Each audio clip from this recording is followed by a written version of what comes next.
안녕하십니까? 어상대사와 섬묘남자의 못 이룬 사랑이 용이 되어 창건 설화가 있는 도비산 부석사에 대해 구체적으로 알아보도록 하겠습니다. 서산 도비산 부석사는 어상대사가 신라 문무왕 17년 677년에 창건했다는 설화가 있습니다. 그 후 조선 초기 무학대사가 다시 지었다는 이야기가 있고, 근대에 들어와서는 만공선사가 선풍을 일으킨 절이라고도. 서산 도비산 부석사는 경상북도 영주 부석사와 이름과 한문 뜻도 똑같습니다. 어상대사가 연주 부석사를 지은 지 1년 후 677년에 지은 것으로 알려져 있습니다. 다만 삼국 사교의 설화에서 나오는 것은 영주 부석사이기 때문에 상대적으로 인기도 낮았지만 금동 가문보살사상 불상 논란 후 어느 정도 알려졌습니다. 도비산 부석사는 대한불교 조계종 제7교구본사 수독사의 말사이며 1984년 5월 17일 충청남도 문화재자로 제195호로 지정되었습니다.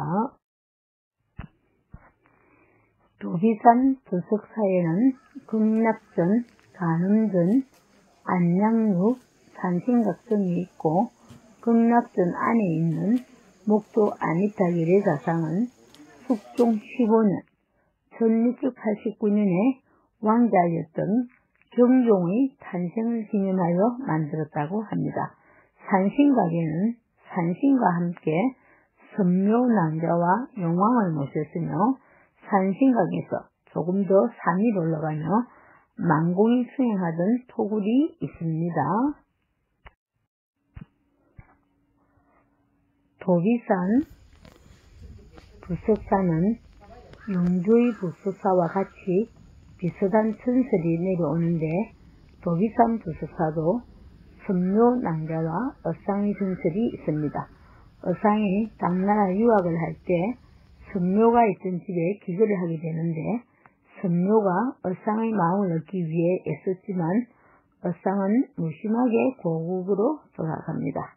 이 소식을 들은 섬묘는 바다에 몸을 던졌고 죽어서라도 고국으로 돌아가는 어상을 수호하였다고 하는데, 어상은 돌아와 섬묘의 넛을 위로하기 위해 도비산에 절을 짓고자 하였지만, 여기는 백제의 멸망 후 인심이 숭숭하던 시기 일부 백성들이 반대를 하였다고 하고, 이에 섬묘가 바위를 하늘로 띄워 물러쳤고 결국 절을 지었다고 합니다.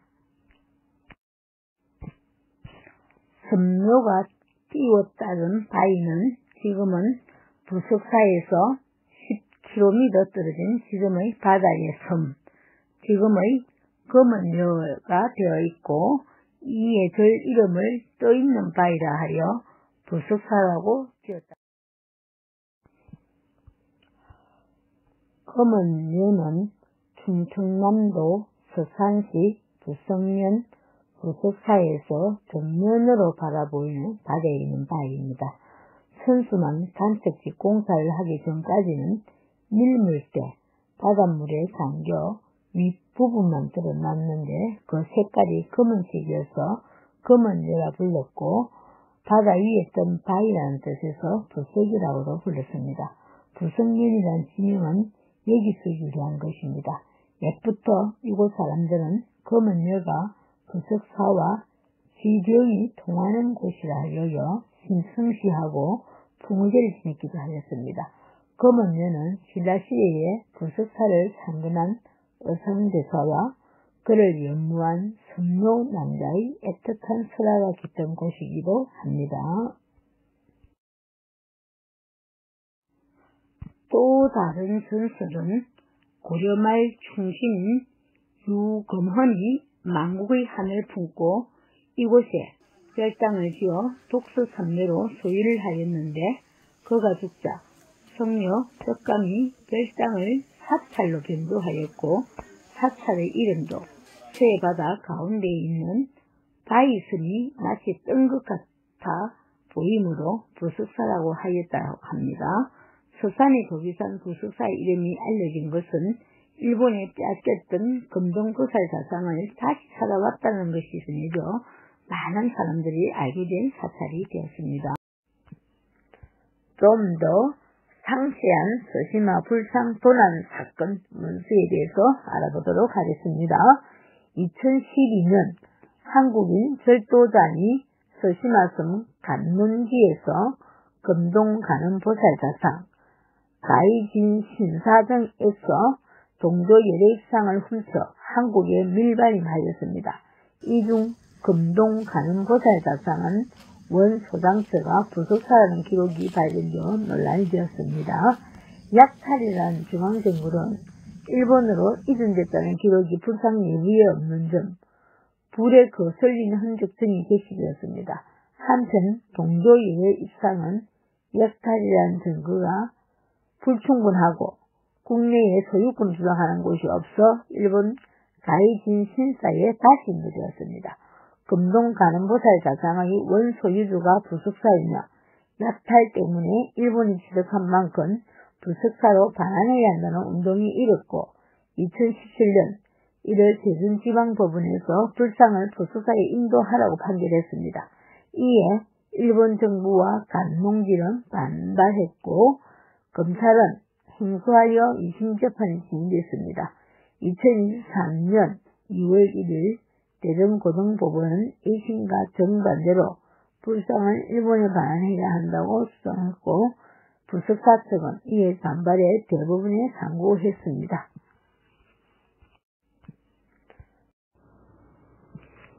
도비산 부석사 일주문입니다. 일주문은 즉 부처의 세계로 통하는 첫 번째 문입니다. 신성한 가람에 들이서기 전에 새 속의 번뇌를 말끔히 씻고 일심으로 진리의 세계로 상하라는 상징적인 가르침이 담겨져 있습니다. 즉 사찰 금당에 안치된 부처의 경지를 향하여 나아가는 수행자는 먼저 지극한 일심으로 부처나 진리를 생각하며 이 문을 통과해야 한다는 뜻이 담겨져 있습니다. 구름이 머무는 누가 웅거루입니다. 부석사는 저녁 노을이 아름다운 사찰입니다. 서쪽 하늘 저 멀리 천수만을 품은 태안반도가 한 폭의 그림처럼 펼쳐져 있고 저녁 노을을 배경으로 길이 떼어 날아가는 모습을 바라볼 수 있는 곳이 서산 부석사입니다. 웅거루 옆의 건물은 도비산 다원입니다.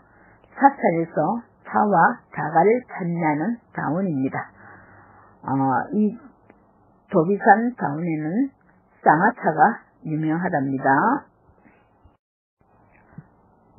부석사의 금강문은 사찰 입구의 일주문 다음에 있는 문으로 사찰의 대문 역할을 하고 있습니다. 흔히 인왕산이라 불리는 두 명의 금강 역사가 지키고 있어 인왕문이라고도 합니다. 천왕문과 마찬가지로 보통 정면 3칸, 측면 1칸의 건물입니다. 정면 3칸 중 가운데 칸은 통로로 사용하고 양쪽 1칸은 바깥쪽 3면을 벽으로 처리하여 안에 금강 역사상을 세워두었습니다.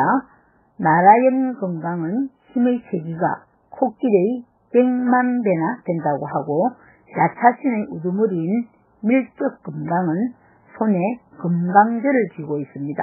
금강저는 지혜의 무기이며 번뇌를 부리쓰는 보리심의 상징입니다. 안락유란 말은 불교에서는 마음을 편하게 하고 몸을 쉬게 함을 의미하는 서방 정토의 주인인 아미타불이 살고 있다는 정토를 일컫는 말입니다.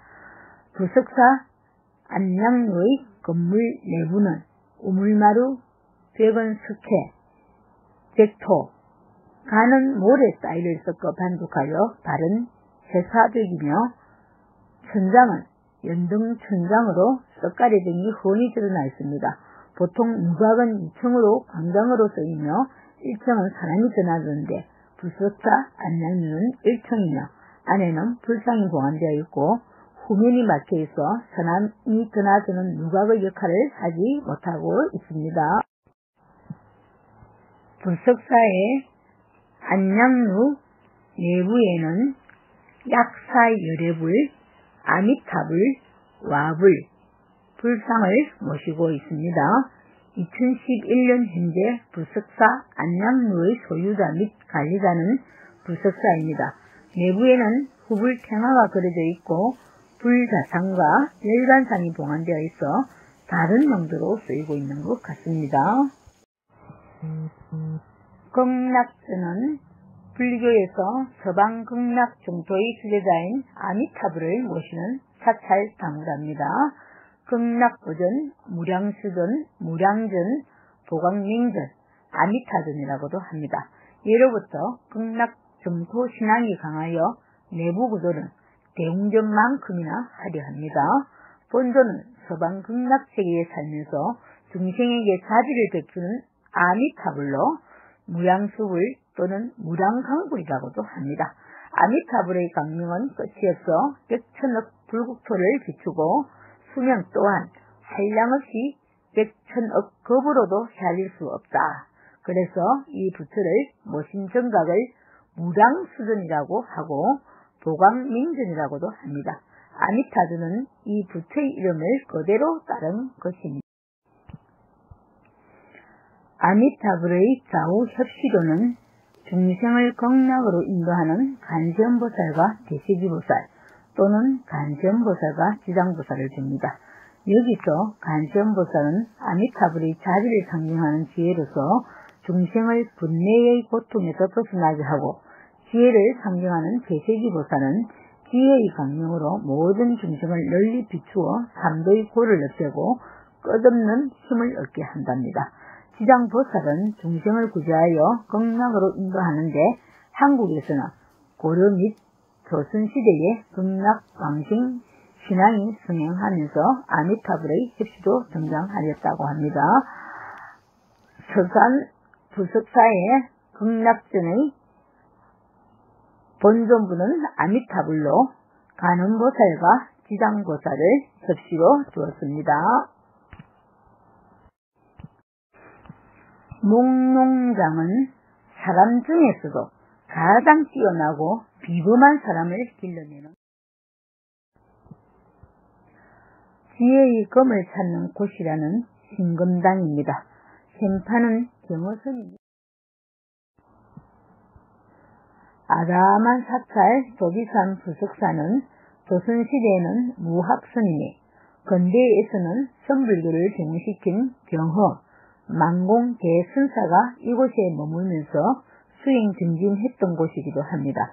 인중지룡, 그러니까 사람 중에서도 가장 뛰어나고 비범한 사람을 길러내는 곳이라는 목농장과 지혜의 금을 찾는 곳이라는 신금당 현판은 경허스님이 쓰신 글이고, 불석사 큰방에 걸려있는 불석사 현판은 만공스님께서 70세에 쓰신 글이라고 합니다. 불교에서 종교적 분위기를 높이기 위해 소리내는 일체의 용구를 범엄구라 하는데, 불석사 종종은 범엄구 중의 하나입니다. 종은 당 예의 종류에 걸어놓고 두드려서 소리를 내는 타악기의 종입니다. 일반적으로 청정한 불사나 본찰에서 사용하는 종을 본종이라고 합니다. 불석사 동종에는 타종을 할 수 있는 단자가 조각되지 않았고 종신중간에 걸쳐 긴 영문이 별주되어 있습니다. 그리고 하대의 당초 연꽃무늬를 유효하게 생겼는데, 이런 부분은 조선 후기에 많이 조성되었던 종의 특징으로 볼 수 있습니다. 불석사 동종은 높이가 93cm로 원래 금당인 극락전 내에 안치되어 있었는데, 종의 상부가 파손되어 수덕사 근력 성복 박물관에 보관되어 있습니다. 융통은 없지만 용류를 비롯한 유곽, 보살, 입상, 수성기 등이 배치된 전형적인 조선 후기의 종종입니다. 용류 부분에는 여의주를 이름은 두 마리 용주를 서로 대칭격에 배치하였는데 용주는 매우 사실적으로 표현하였습니다. 아울러 융통이 없는 대신 구멍을 뚫어놓은 부분도 관찰됩니다. 불석사 동종은 형태와 조각 양식에서 조선 후기종의 특징이 관찰되고 특히 동종이 새겨진 명문에서 구체적인 조성 시기를 알 수 있어 조선 후기 본종 연구의 중요 자료로서 가치. 불석사 부도는 경내에 있습니다. 부도는 성녀가 입축한 후 유체를 분장 또는 다비하고 나온 유골이나 살을 수습하여 봉안하기 위한 기념적인 조형물로 청탑, 부도탑, 석종이라고도 일컫습니다. 고성의 산에 유골을 안치한 모탑입니다.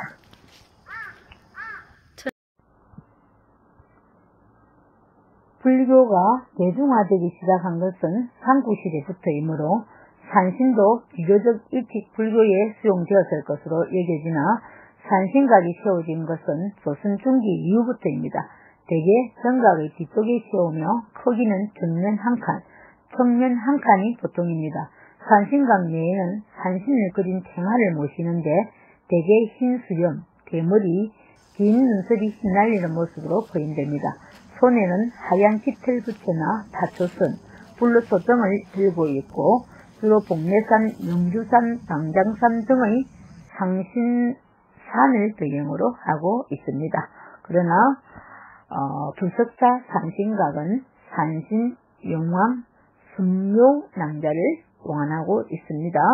사찰에 따라서는 살령각이라고도 부릅니다. 또 삼성각을 두어 칠성신, 독성과 함께 모시는 경우도 흔합니다. 본래 산신은 조교에서 유래한 신으로 불교가 전래되기 전에 많이 믿던 토착신입니다.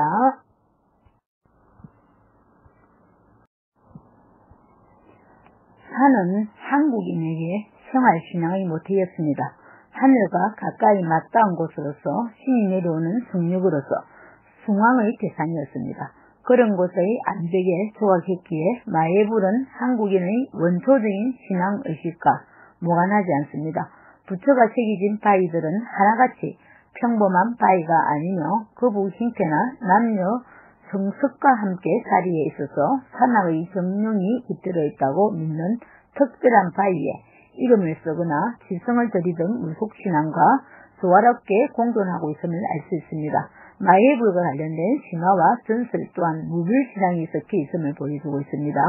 때로는 도교의 신선 상상과 복합된 양상을 보이기도 하고 암각화나 거성문화를 통해서도 마예불이 우리나라에 어떤 모습으로 새겨 태어났는지를 알 수 있습니다.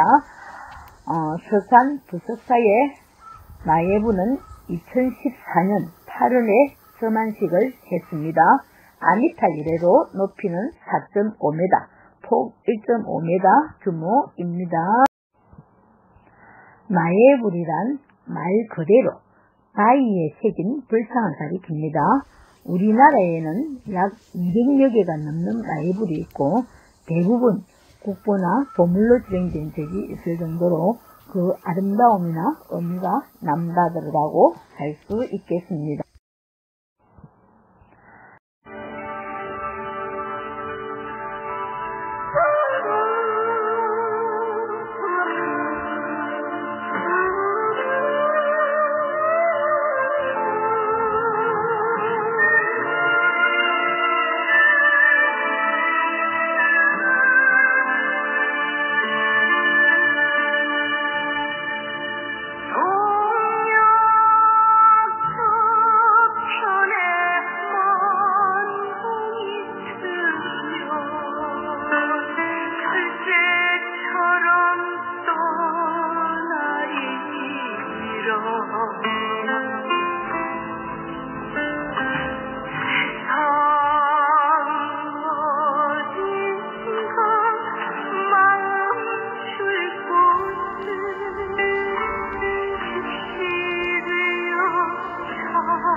주여